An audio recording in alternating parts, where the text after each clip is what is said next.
Well, hello there, folks. We're broadcasting from Springwood, Queensland, Australia. And for those people who live in the desert, I just want to let you know that we've got to see rain here in Queensland since, I don't know, December. It's been a long time. But so I've taken a photo and put that in the background just to let people know what it's like to be in the rain in the so-called tropics. Anyway, enough of that. So my co-host, as you know, it's just gone past 9 o'clock in the UK, and tonight and today, she's going to introduce a wonderful lady from Queensland, Australia. So I'll take it away, Andrena. Hi, good morning, everybody. Good day, good evening, wherever you are in the world. And if you're listening to the replay, welcome.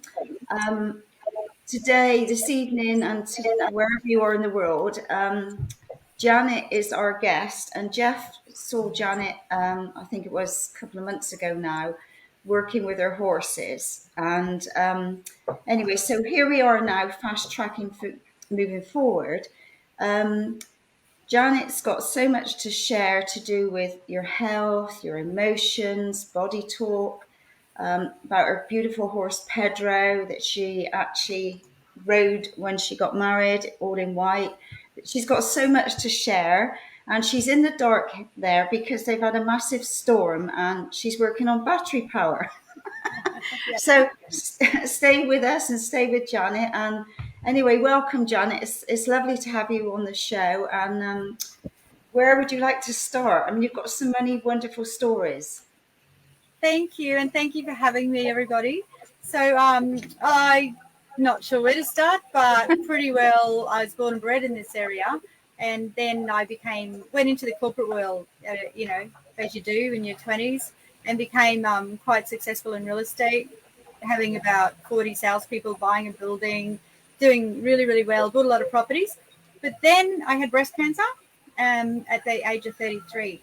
So I ignored that and kept working. And then I had breast cancer again at the age of 38.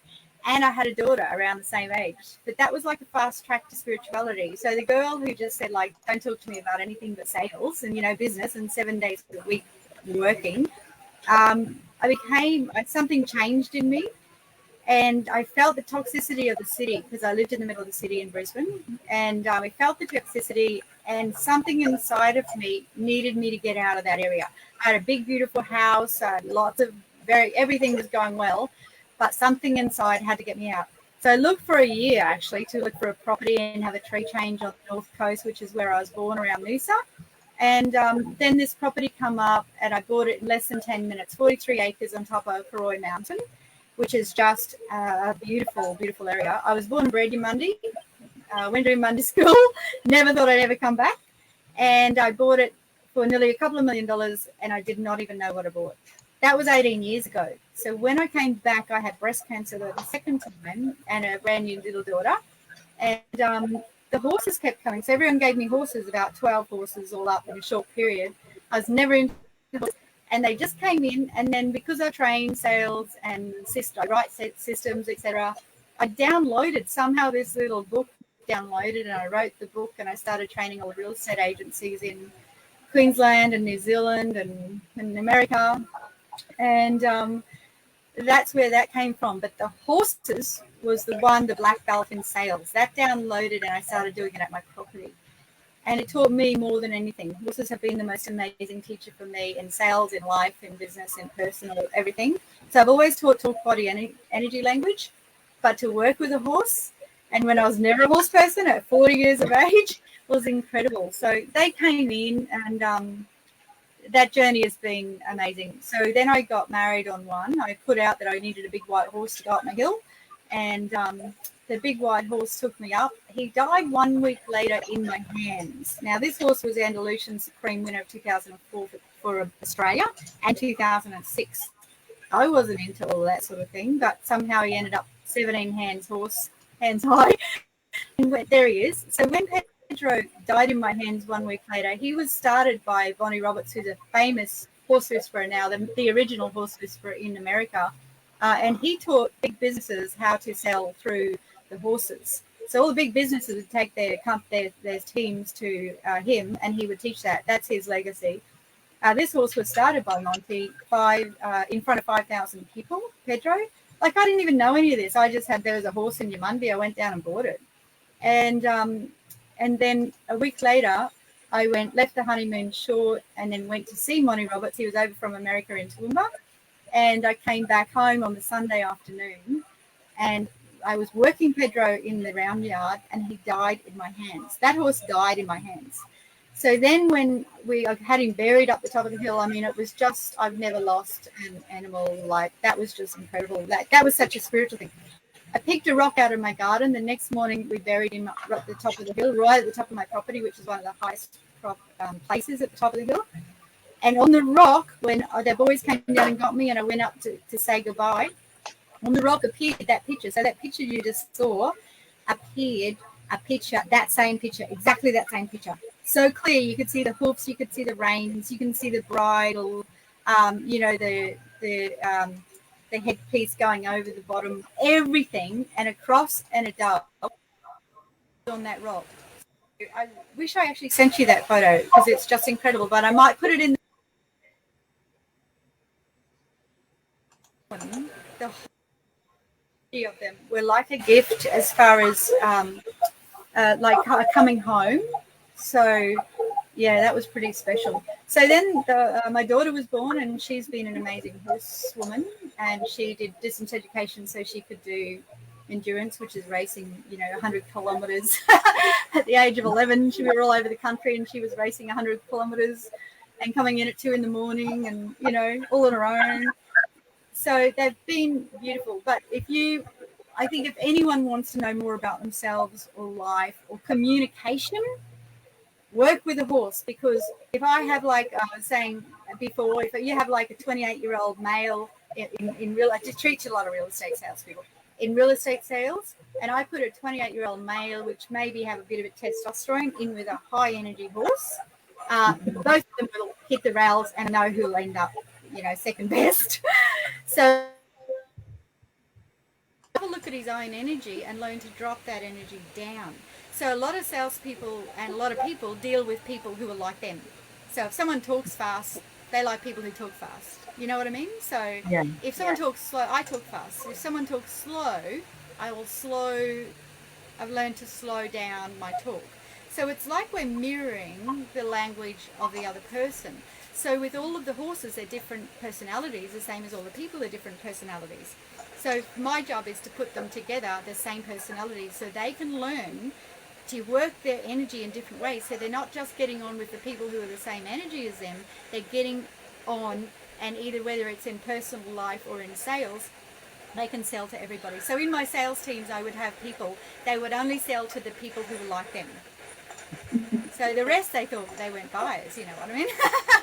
So and that for communication opens you up to a whole new journey of getting on with everybody, which isn't it beautiful when every single person you can relate to and they can relate to you because you're working together. So when I started riding, the horse that came into my life was Arnie. Now he was accidentally my horse because he came with the horse I thought I was going to ride, which was a safe horse. He was a rig. A rig is a stallion. Can you hear me still? Because it's going funny here. Yeah, it's go. I'm getting lots of. So a rig is very dangerous. So a rig, if you have a rig, you can't do like light horse. You can't do a lot of things because they're a dangerous horse. I wasn't a rider, and I had this rig. So I went in the bush and I rode him really fast because I came straight from the corporate world, and that's what you did. I did that. We did that for a few years, and then after 17 years, we were doing light horse, so leading the Anzac Day parades, and we both came down in our energy, which was beautiful. So he was my life's lesson and my soulmate, for my journey around discovering who I am, and also for him as well. So we became one out of two. So when we got on each other to ride together, we would become one energy. And that's what it's like with body, whether it's business or personal. You become one with the other person because we're all connected.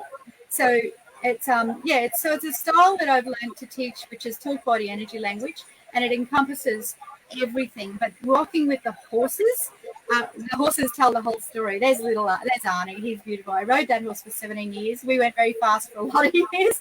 I never came off that horse. And I still have my 303 and my bayonet.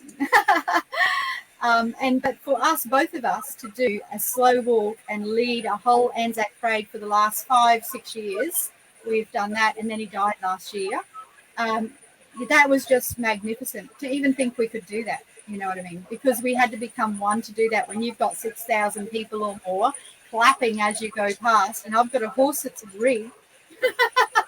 It's like how you feel is how other people feel. So how I felt is how my horse felt. So if I would relax, my horse would relax. And if we're in sales and in personal life, the horses teach us how you feel is how they feel. So each horse would change its personality depending on who I put in the round yard with them. So he would change his personality depending on who came in to see him. So it's been an amazing journey. It's been an incredible journey. Yeah. Have you got any questions? No, that sounds amazing because, excuse me, I've not really interacted with horses at all.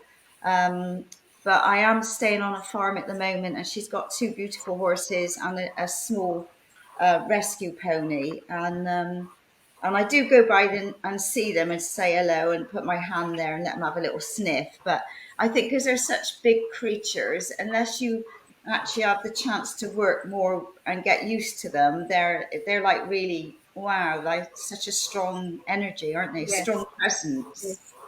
But you can never ever relax with them. They are an animal and they're a fight or flight beast. So they are very dangerous. So even the calmest horse can kick you, bite you, do something out of fear because they're a fight or flight animal. So that fear is what becomes then dangerous. So if they get fearful, they'll run you straight over to get away. You know, so I have people who are the strongest people in business, and they'll be in my team and they'll be so scared to go in the round yard with the horse. And I can tell you a lot of the time there will be tears. So in a group of people, I'd say 12, 15 people I do at once, there will be someone crying. And that person is probably one of the strongest people in the business in their team, but they'll be crying because they're so scared to go in. Now, that fear that they have inside them is not only for the horses. That fear they're living with inside them is something that they can cure, which if they can cure it through the horses, then it will cure and filter and like a ripple effect, you know, through their life to give them more confidence. The horse side of it, the talk body energy side of it, combined with the talk side of it, which is the scripts. So if you have scripts in what you're doing, even write scripts if you're having problems with your husband or, you know, kids or whatever, write what works instead of trying to make it up as you go. Because that, when you have scripts and you have like the right words that are coming out of your mouth and you know what you're saying, you can then get into the other person's reality.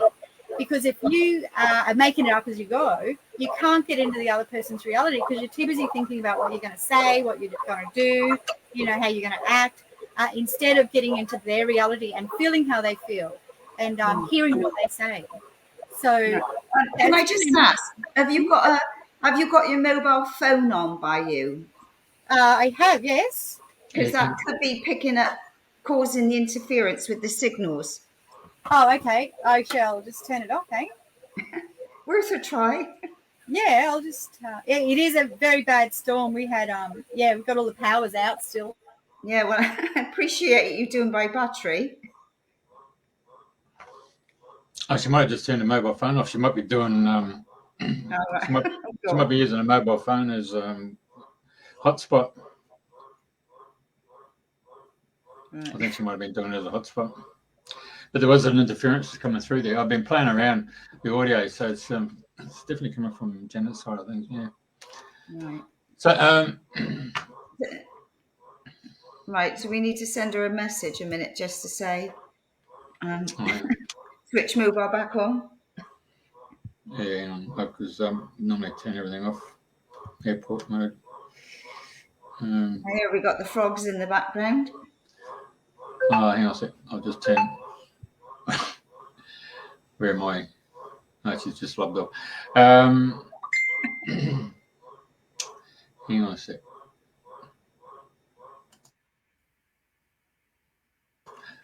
All right, so obviously I've got to mute myself. Hey, like I've got heaps of bloody footage of all the horses. Yeah, I've got some really. It was an amazing scene, to be perfectly honest. I just. I didn't realise she was using it as a hot spot. It's Well, all they a did have a big learning storm. curve. Pardon me. I said it's all a learning curve. Here she comes. Oh, there we are. I'm back. I think this storm is just playing havoc with everything. Did you have some video or anything? Yeah, I've got everything there. So, just before I jump on that, were you using your phone as a hot spot? Were you? Yes, I was. Yes. Okay, so but what you actually had was you had your you must have had the Facebook going as well, because it was creating Okay. Yep. All right. interference there on your signal was pretty hard to hear, and I was playing around there behind the scenes, just good. playing with compressions and all that stuff, but it wasn't coming out. But anyway, so no, we're better now. Yeah. So whatever you've done is really fixed it up. Yeah. Now, do you want me to tell you about the horses you're going to see in the video? Hang on a sec. The video I've got is just the big red one. Yes, that big red one is never been touched by humans. So that was probably, that's probably, I've only worked that horse probably about 4 or 5 times before you took that footage, Jeff. And hang on a sec. Can you hear me? Yeah.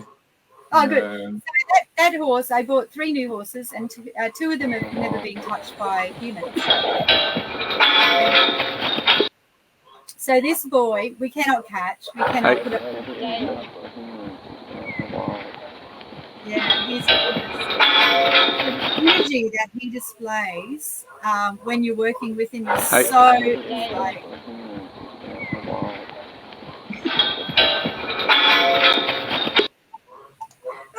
It's all happening today. Yeah, it's happening today.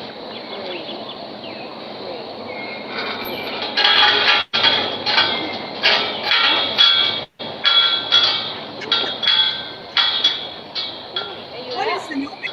Yeah. Wow. Well done. Yeah. So that boy is never been touched by humans. I picked him up probably a month ago. So we've had to build a run to get him into the ground because we still have to facilitate. We did the long rope and then caught him with the long rope. But then you can't get near him still. But working with a horse straight out from the wild like that, and for no whips, you can see I'm just using my hands.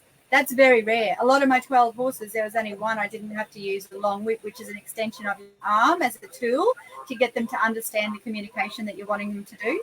So he will work off my hand, and he's only brand new because his senses from being out in the wild are so strong. So any little movement I make, he will react to. But he doesn't actually have anything bad. He's not kicked out at me, which a lot of them kick out at you. And they also go to rear up at you as well. Like, he isn't doing any of that. So he's so beautiful. We should be on him, I think, within the month. Because we know now from working him like this that he's not got any callus in him. But you can see how nervous he is, and his energy is so high. So this is called Monty Roberts does this sort of thing as a joiner. And you turn them. See, I'm turning him. I'm getting him to trot. I'll get him to canter by lifting my energy. I get him to canter, and then I'll bring him back by dropping my from him, and I drop all my energy, put my head down. He will stop, and then he will walk towards and into me. So all the horses will do this if you know what you're doing, and it also shows good leadership because people do this naturally every day of their life with people who work with their bodies. And people don't necessarily understand body and energy language, even do it because they've got gut instincts and intuition that tells them how to work with people. So for this sort of thing, we're using our body language as eyes, shoulders, and hips. And my eyes, shoulders, and hips are pushing like a tube of toothpaste up his rear. So you'll see my shoulders are pushing up behind him. And I'm using my arms as an extension to guide him along as well. If my shoulders go in front of his shoulders, he will turn. And that's how I get him to turn, by the way. So so it's all being aware of your own body and then getting him to turn. So he's running and out of control. So for me to get him to turn, like you have to be stronger than them in the mind. And that for some people is pretty scary. And, you know, you sort of have to confront them a little bit to get them to listen to you sometimes. But at the end of the day, you're working as a team together to communicate together. There's not one boss, you know, that sort of thing. It's just working as a team together in your communication style. Ah, Have you got any questions on that one? Yeah. So did you say you got him from the wild? Yes, he's from out the back of Longreach, which is out west here, 2 hours west of Longreach, and he came to my place in the last couple of months. He came off a big truck because, and if you look at your Monday Mountain Retreat at my Facebook page and you scroll down a bit, you'll see when he arrived, it's an open truck, and I got 3 horses, and 2 of them were never being touched by humans. So he is just amazing to work for. I work with a lot of horses, but this one has to be my favorite because he is such a virginal horse as far as being in our environment. He's just been roaming free with about 500 other horses. So he's had to make his way. He's also not high in the pecking order. So they will always have a pecking order. Doesn't matter how many horses, even if it's 2, there's a pecking order. One's a boss, one's not. And they will go down in the pecking order every 20 minutes. They have to ascertain who is in the what pecking order, who's the boss, who's second, who's third. So every 20 minutes in a while, even in a paddock, they will ascertain who is the boss. So they're always fighting to ascertain who is the boss.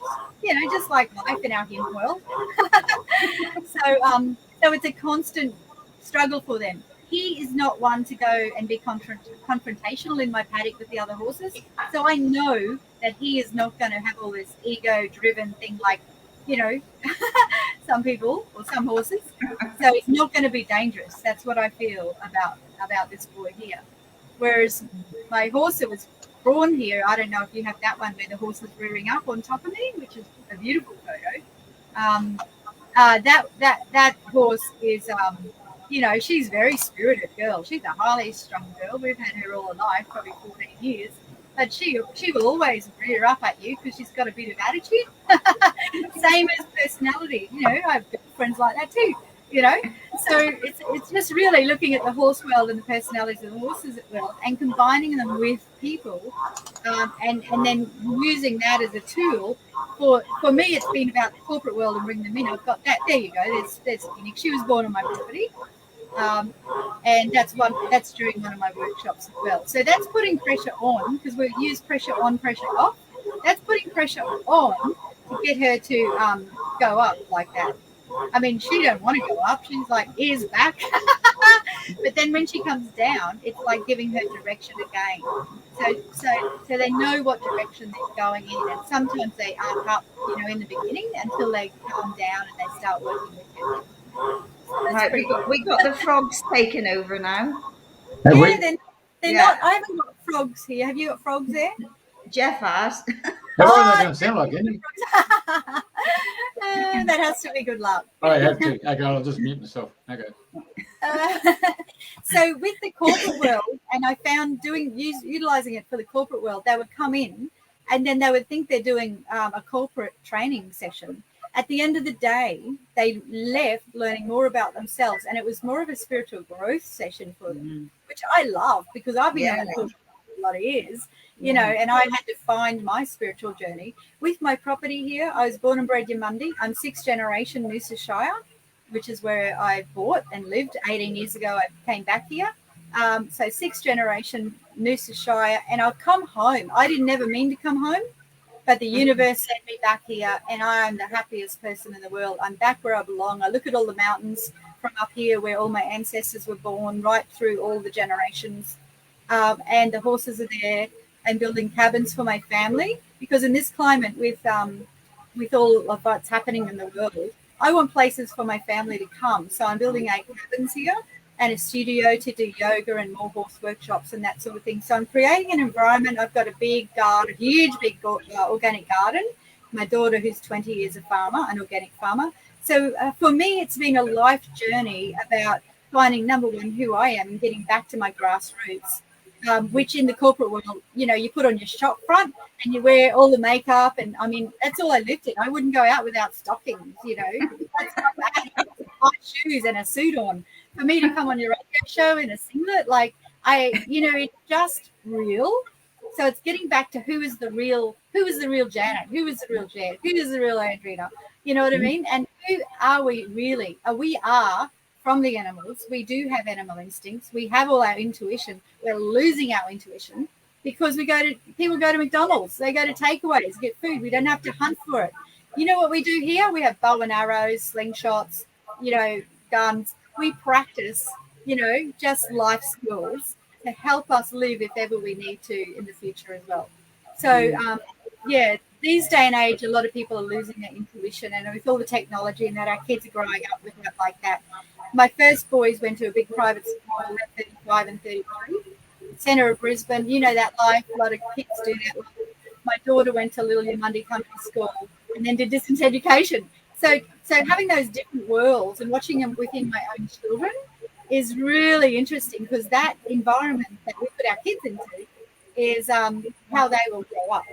So it's really, really interesting to do that. Lily grew up with no TV and this property with all the horses. So you can imagine in this day and age with no TV and how that really works for kids these days.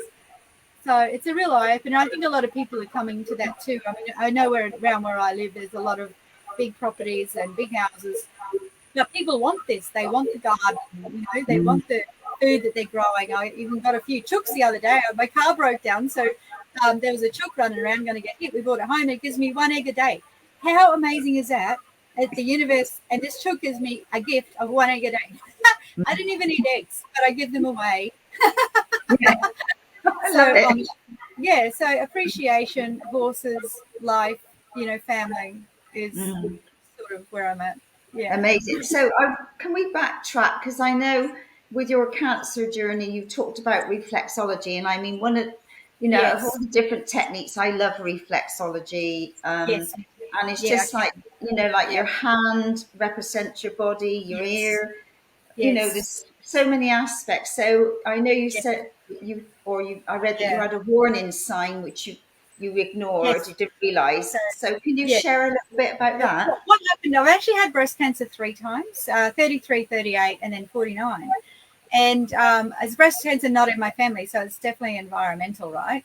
And I had a double mastectomy for my 50th birthday, and I got new nipples after that. So I'll tell you, my nipples are made out of my crutch, which I love to share that information, because I only know one other girl that I know that has that situation. It is so exciting to be unique, you know what I mean? So for someone who's been healthy, eaten healthy, always exercise, live life to its fullest, none of my very large family, no one has cancer really. My dad had prostate cancer. At the same time, I had breast cancer when I was 38. They gave him 2 months to live, and he is 80 now, and that was when I was 38. Yeah. So I'm 57 now. So he cured it, even though the doctors gave him 2 months to live. So we went through a beautiful journey. He was a railways bloke for 47 years. He was never open to anything like this, and neither really was I. So we went through this little journey together when I was my new little daughter, and I did a little. I had when a second time I had radiation. I didn't want to have radiation, but I only had radiation because my mum thought I was going to die if I didn't have it. So I journeyed around that and decided that whether I have it or not, it's not going to change anything in my life's, span, nothing. So I had that. But what it did do is every day I'd walk into that hospital for 5 weeks, and then I'd have to hobble out on my right foot. My right foot on the ball part hurt like really crazy. So I'd have to hobble out, walk in, hobble out for 5 weeks. And then it wasn't until I came up here and lived here that I went to have a massage on my feet at the Yamundi markets, and they said that's your breast area. So that my foot was damaged by radiation from the breast area, from the radiation. And now today, when I ride a horse, my foot in the stirrup, my right foot hurts. When I drive a car, my right foot hurts. Still today, and that was when I was 37. That radiation is still harming my body. So I didn't feel right about having it myself, and I would never have chemotherapy. Chemotherapy was invented by Hitler. The water I drink here is from the bore. It's pure water. I cannot drink any other water. So I put a bore in. It's all the mountain water. I have it tested. It's perfect. But reflexology is something that Dad and I did together. So we would be together all the time and we would do each other's foot. He was in hospital dying. Everyone came to see him. We didn't think he'd come out. I said to Mum, get on that foot. This sounds really weird, but this is exactly what happened. We got on the feet. I said, do this. We were there for an hour and a half on his feet. You know what? An hour later, he got out of bed and come home. Wow. So I saw firsthand how that happened.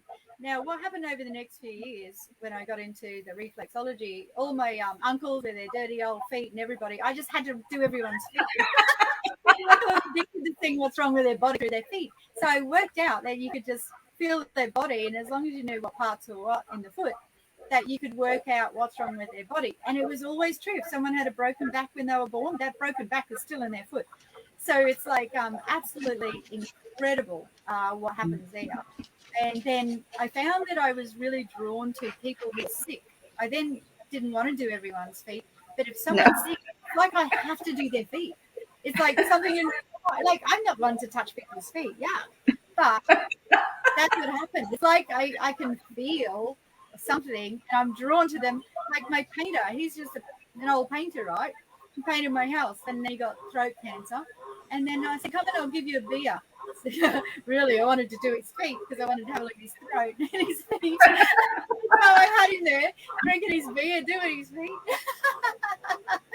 So there's been a big journey around that. And yes, I believe that I would rather have a foot massage than a body massage. I believe that is way more effective. So that and also acupuncture have been my two things that I do for health. And the other thing is lymphocyzing on the little round trampoline. So you bounce the trampoline and breathe out. So breathe out like every time you bounce. Don't breathe in and breathe out for 10 and then in for 5. And then over time you'll breathe out for 30 and in for 5. That cleanses your blood, cleanses your lymph, all that sort of thing. So yeah, it's been a bit of a health thing as well. So that's worth knowing because I got a little trampoline here, so I'll take that on board. So there's still a bit of an echo coming through on Janet's side, so there must be another device there that's in your room there that's creating that echo. There's nothing in here. Yeah, well, don't switch off. We're on solar in this room because I haven't got power on. I think the whole area is all out. So we are on. I've been playing around with the audio just to see what's trying to cancel it and all that stuff. But so are any of our listeners having all sorts of problems? Can you hear us loud and clear? But you're coming loud and clear, and I can hear myself loud and clear. It's just Janet's frogs. I'm going to turn myself off again. Yeah, I can hear what Janet's saying. So you can? Okay, that's right. Then. Yeah, no problem. Yeah. Okay, then. That's good. Yeah, but I hope it's all helped. I hope I've been able to enlighten everybody. The horse world. So if anybody's got any questions you want to ask Janet, please put them in and we'll take it from there. So like reflexology is, I just love it because, there we are. It's all clear in New Zealand. Excellent, Mark. Yep. I love reflexology. That's one of the things that is really relaxing. But I know people can say, "Oh, you've got something going on with your eye, or you've got this going on," and I know, like yourself, you can sit there massaging your foot, which is, if there's people sat watching the telly or what have you. Yeah, I do that all the time. Yeah, and there is a foot chart. I mean, I think I saw it on one of your pages, a reflexology foot chart, and people only got to look at that chart and think, right, there's something going on with my lungs. Find the point and work on it. It doesn't cost you anything, does it? No, not at all. And it's doing things as naturally, as easily as possible. Yes, and I grew up with my father massaging my mother's foot every single night when they watched the news at night time. Dad's been working. He would come home and massage my mother's foot every night. They didn't know what they were doing, but my mum's health has always been amazing. And her energy level has been incredible. So if you got a partner, train them up. And I think it's good if you've got children as well. If you lay them down and just gently, what a gift. Yeah, absolutely. Yeah, Yeah. yeah. Right. So how many horses have you got now? I've got 6 horses at the moment, and yeah, so some are riding horses, or some are just working horses for the workshops as well. But if you want other stories, like either for the cancer or the horses or sales, I've written a few stories on my website, Crime Science of Selling, and I've written a lot of books on sales as well, which encompass like the talk, body, energy, language, plus the scripts and that sort of thing. So, but if you got any questions, yeah, I'd love to hear from you. And Yeah. your Monday Mountain Retreat is my property, and I welcome everybody. So people come here all the time, as Jeff did. It's just a natural part of the day having people turn up.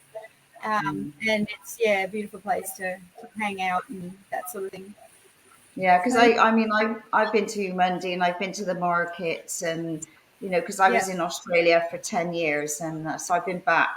I was guided to be back strongly just before lockdown. everything. So Yeah, yeah, and it feels so right to be here, back in the UK with family, and I know this is where I'm meant to be at this moment in time. So, but yeah, yeah. I know like the mountains and the streams and the rivers and the waterfalls over there are all stunning. I do miss that side and the sunshine.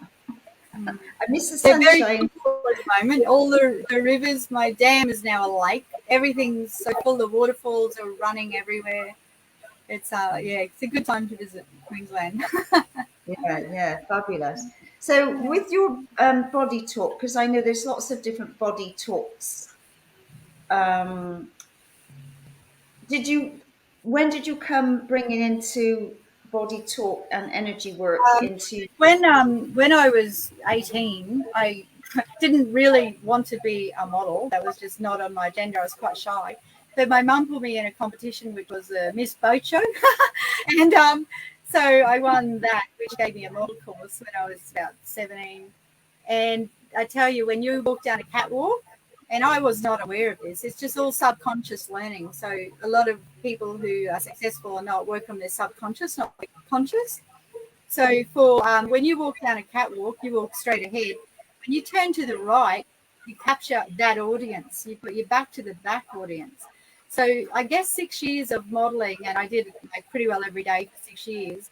That taught me to use my body, and also it taught me dress sense and appearance and that sort of thing. Although you wouldn't know it today, but yeah, I work it when I want to.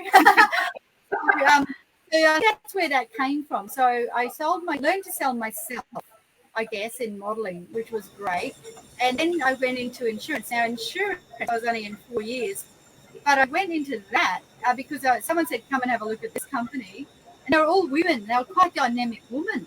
And it was a rah-rah company. So I thought, that looks interesting. So I went from modelling to insurance, and then I stumbled in Australia, okay, for the AMP general agency I was with, which were all around Australia. So that was great, but it wasn't really, you were selling something that you couldn't see, people didn't want to talk about, but I did a sale a day every single day. So that's where I learned the system. The talk language of the turn the page and that's what you say, that's the question you ask, that's the story you give on that same page. So in the display with, say, selling a property off the plan, if you're in a display, every step, there's a question, there's a story to tell, there's the fiction to the benefits, and there's the qualifying questions, all in that step. And then you take another step. You know what I mean? So it's so the insurance sales taught me a system, and then I went into real estate, which is really what I love because my dad bought a lot of properties. Mum never worked. Dad was in the railways, but he bought a lot of properties. So we grew up subconsciously seeing property's really good. And then I ended up in property in 94. In 95, I bought a building in Geelong and got 40 salespeople and wrote sales systems, but I wouldn't hire anyone for real estate because they knew more than me. So I ran all the insurance systems, and that's what I trained. And I've trained that since day one of my real estate days in 1994. So since 94, I've been training real estate, mostly my own through all those days, and writing all those systems. And then I ventured out into training everybody. And of course, when I bought this property, I ventured into training everybody. I became the president of the New Zealand Chamber of Commerce. I was in the Victoria Rotary as well, and I was a life woman. But I also ran lunches here down in Noosa at the river in one of the expensive restaurants in the commercial and corporate room. And I'd get 100 people every single month to the lunches. And then I'd have a fashion parade, a guest speaker, a sales talk, um, and then they'd have networking and they could put a display table around the room and buy a takeaway of the space. So it was a very jam-packed 2 hours. But in that 2 hours, every single month, I'd sell all my workshops and fill them all up for the next month. So it's, it's like not just one thing working. It's about in life. And again, this is not all business. It's about everything joining together, and we're all interconnected, and not making sure you miss any of those bits that is connecting to the next bit in life. So that's sort of the journey around how I ended up in horses, and it's connecting to the business side of it as well, and where I came from as far as body language. So the horses were just the black belt on the body language and the energy language, really, and where I put my arms and my feet and my eyes, shoulders, hips, that's really important. So with the real estate sales, when I started in 94, I wrote all the books on body language, and like with your feet. So if I come into your office, and my feet are not pointing towards you, you look at where your toes are going, and that's where you want to go. So if I'm selling a property or something, one's feet are pointing out the door, they're sort of on an angle, I know that I haven't engaged them. So it's looking at their feet, their knees, their hips, their hands, their eyes, their head. Of course, everyone's read a lot of books and that sort of thing on body language, but it is very simple. Once you start playing with it, it's really fun. My daughter, I take her out of school when she was in primary school to help me with the horse workshops, because she was an amazing horse woman already when she was in primary school. So I'd take her out all the time, and she'd take the day off. She would go to school and use it on her teacher.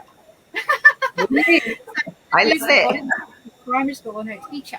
So you can imagine if we taught these kids what they sort of already know, because they use it already, but if we gave them a little bit more information, what they could do with their lives even more. That could be another little workshop. Yes, that's right. Yeah. So there's just so much scope for it, but it is, a lot of it is subconscious. So subconsciously, people all read body language, but consciously they don't think it as much. Because when you think, if you use the word think, for instance, think is actually a naturally negative word.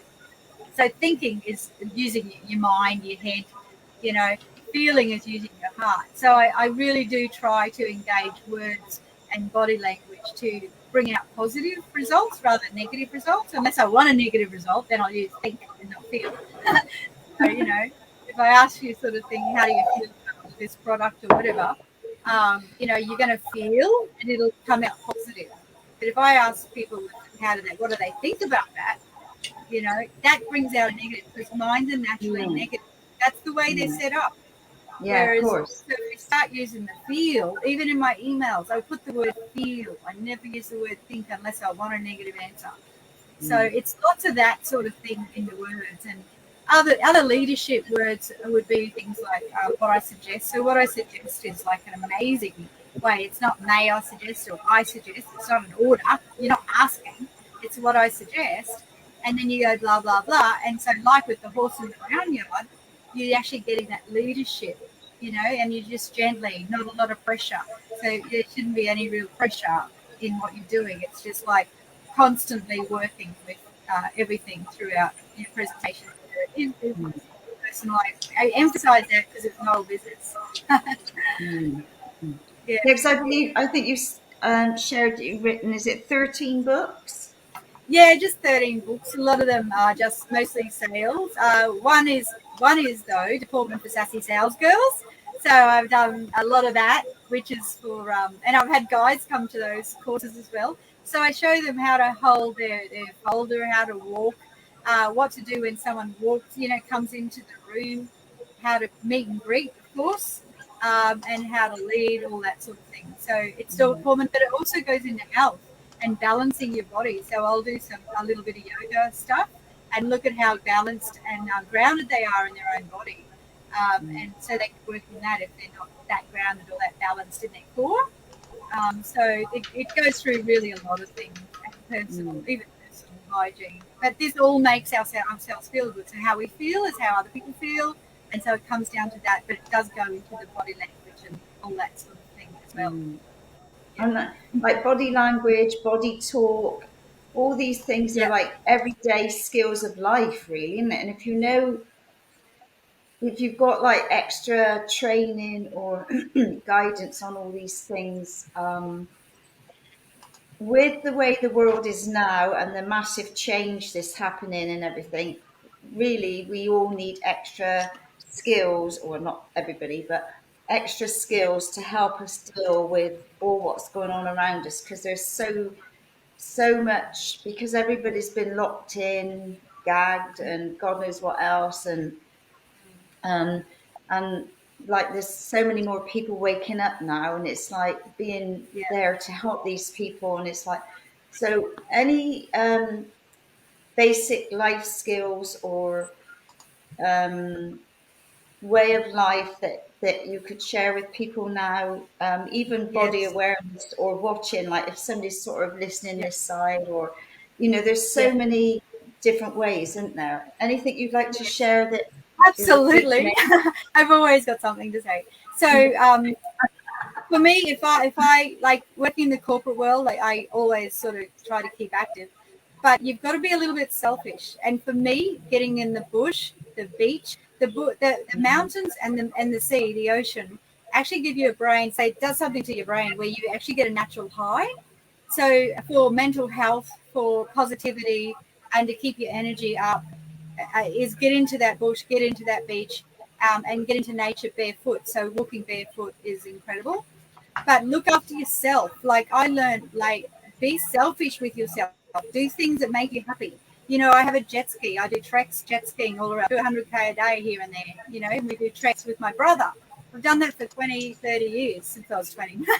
So it's like find what you love to do and learn new skills. So, I want an e-bike, it's like staying active is I think one of the biggest secrets of staying happy, because it keeps you positive and energetic to deal with the things that happen in life. So that would be my number one, is just active and get into nature. Go camping. Then be open and try different things, because life has so much to offer.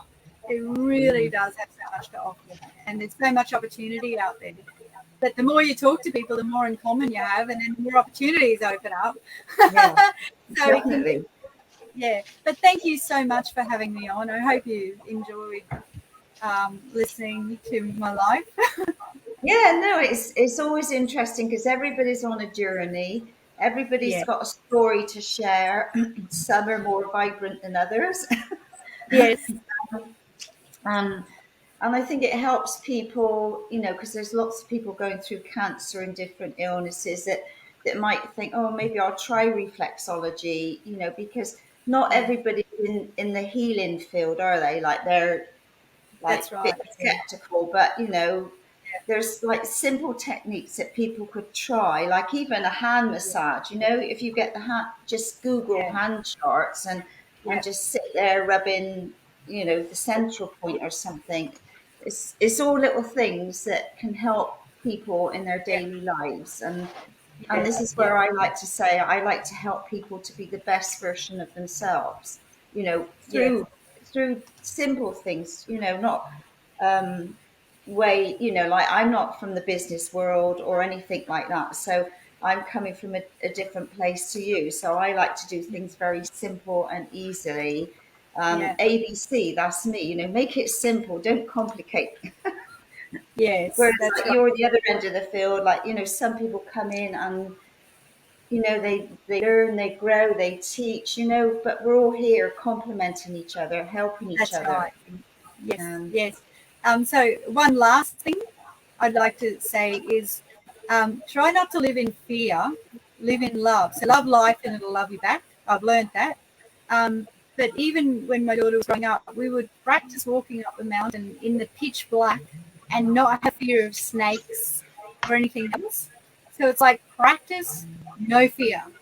And that in itself gives you a lot more confidence in yourself. When you have confidence in yourself, you can support other people as well.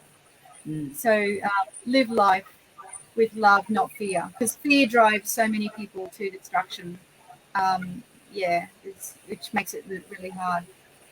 Yes, but thank you so much. I've enjoyed talking to you. Oh. Yeah. Anything you want to add, Jeffrey? No, I think the fact that we caught up with Damon back in November, and Damon was playing the didgeridoo and he was playing the jazz guitar, and had a big sing-song from about 4 o'clock in the afternoon till sometime about 2 o'clock in the morning or sometime. Anyway, it was a big night. Anyway, well, he's in there now. He's in there singing now, and there's a bit of a party going on in there. I'm hearing the noise. I'm hearing this. I can hear. No. Yeah, okay. No, So that's what's coming on. They're not here. But he's jamming with my daughter and a few other people. Yeah, right. But it's his birthday today, so I'll say happy birthday for you. Sure. So it was through him that he mentioned about Janet, and then come New Year, I had 5 days off and went up to Yamundi, Viridale, and caught up with friends and acquaintances. So here's her. She's just gone off. There you go. She's running out of battery power. So so ended up going a bit of a tiki tour, and then we managed to get hold of Damon, and Damon said, "Hey, come up here to Mount Karoi. We're only about 5 minutes away." And what a change of events, just to be able to go onto the property. And then there's all these, the horses there. I mean, we pulled up, and we got out the fence line, and these 2 horses. One had its head over the fence, and my mate Jill, she said, I'll talk to this horse anyway. So fair play. And so this other little Brumby thing came up and put its head over the fence, and I was holding it, as you do. And next second, the bigger horse that Jill was working with left her and came down to me. And she said, "What did you just do?" I said, "I don't know, just talking to the horse." That's how it works, isn't it? They just like dolphins, isn't it? So bloody horses and dolphins, they have that same connection, isn't it? So so we drove up to where Damon was actually in the corral, and he was working with this big Andalusian horse.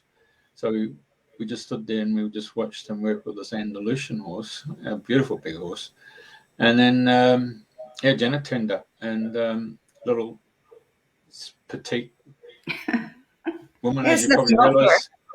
Yeah, and then she's in that ring there, and she's working with the big Andalusian, and then they brought the big red. Well, they've actually kept the big red and the Andalusian separate from each other from different paddocks. So it was really interesting, like 2 ships passing in the night. It was a bit bloody hairy, scary, I tell you, at one stage there. But Damon took the Andalusian out, and then we just watched Janet working with this big red, and you'll notice we took some video there. So the first little short video took, you could see how the horse didn't come right around the ring itself. When it came to where we were standing, it sort of veered away from us, and we realised that our energy had gone out into the ring itself. So we stepped back to allow Janet work with this particular horse. So so the second video is a lot longer, but just watching that, you can see how they. I might just put it up, hey. Where are we? Yeah, see how its ears starts flicking up, and it's watching. It's very attentive. Yeah, very attentive to what's going on, isn't it? Yeah, and you watch its eyes, and it sort of look back to where we were, and then look back to where Janet is. That's when you compared to the fact that when you're out in the city, you don't sort of see these things. You've got to just take time and study nature, don't you? Eh? Definitely. Yeah. I mean, I go for a walk every morning. I go through Springwood Conservation Park, and I find it amazing that the number of people who've got headphones on, or those Yeah. earplugs, and on there they listen to music, and here I am, I'm listening to the bloody kookaburras going off, or the crows are going off, or there's bloody cockatiels and bloody parrots going. Occasionally there's a bloody wallaby or kangaroo. So it's, and then you see the water dragons. I just find it rather strange. Totally, I agree totally. Yeah. So to actually come out and be on this property, I mean, we got invited there. It just happened to be one of Jeff Shaw's tiki tours, where you don't know where you're going to go, and you end up going somewhere, Yeah. I mean, look at how Janet, she's really petite. But I mean, such a connection, all of that boom. Yeah. So what we forgot to tell her was she does do seminars or workshops, when you come out to the property. And let me bring that Facebook page up. There you go. Your Monday Mountain Retreat. So if you do happen to get on that site, and she does do a little workshop working with the horses, I would seriously, thoroughly suggest put your hand up and participate. Yeah. Lovely. I wouldn't mind that myself. Yeah, well, there you go. You'll have to move back to Australia. I haven't got over the trip of coming back here yet, and it's only just been 2 years. 2 years, is that long, is it? Yeah. Amazing, eh? Time flies. Well, it's been raining. What more can we say? Yeah. Oh, well, I don't miss the mozzie season, that's for sure. Oh, I see what you're saying. Yeah. Well, there you go. You were fresh meat, weren't you? Oh, God. Horrendous. Right, so it's nice of her. Obviously, she did extremely well considering power had been out there with the storm going through your Monday. So, fair play to her having a go. Let's just see what we've got. There's a comment that's come through. There we go. Mark. All right. So Mark would be 8 o'clock, 9, 10, 11 o'clock for him in New Zealand. Very good. Thank you, Mark. Okay, so next Thursday, you got an English guy coming on, haven't you? Yeah, from very close to Glastonbury Wells in Somerset is Toby Negus. Okay. Yeah, I'm just waiting for him to send me his photo and his bio, and then I'll put that up. So he's I think he's a wordsmith and poet. I'm not quite sure. I haven't read all the info yet. I'm just waiting for him to send it through. So he's the one that's written the book, isn't it? Yeah. Something the heart. I'm not sure what it's called offhand, but it's all about the heart, I think. So I'm going to have a look at that later. All right. Okay. Right. And how's the weather in your part of the world?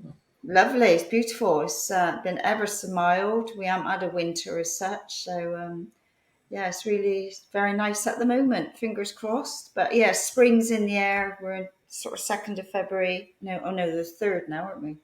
Yeah. Yeah. It's my anniversary today. Of what? Coming to Australia. Oh, is it? God. Wow. So how many years ago is that now then? 44. Who would have thought? Indeed. Fantastic place, isn't it? Australia. No question about it. Yeah, it should be on everybody's to-do list. Well, they say east is east, west is west. Home is always the best. So it's a case of wherever you make home, isn't it? So. I can remember your mum saying something about that about a girl would always go back to her roots. Yeah. So there you go. I'm back in mine. There you go. Mm-hmm. That's what my uncle told me. He said, if you don't want to come back to New Zealand, don't go out with a Kiwi girl. Yep. Smart move. There you go. Okay, well, thank you, and thank you for holding the fort there. I mean, the frogs obviously like to come out when it's raining, so it's bloody amazing, isn't it? Yeah. All right, All thank you, right. Lex. Yeah. All right. Nice to see you. Talk to you again. All right, ciao. Bye, everybody.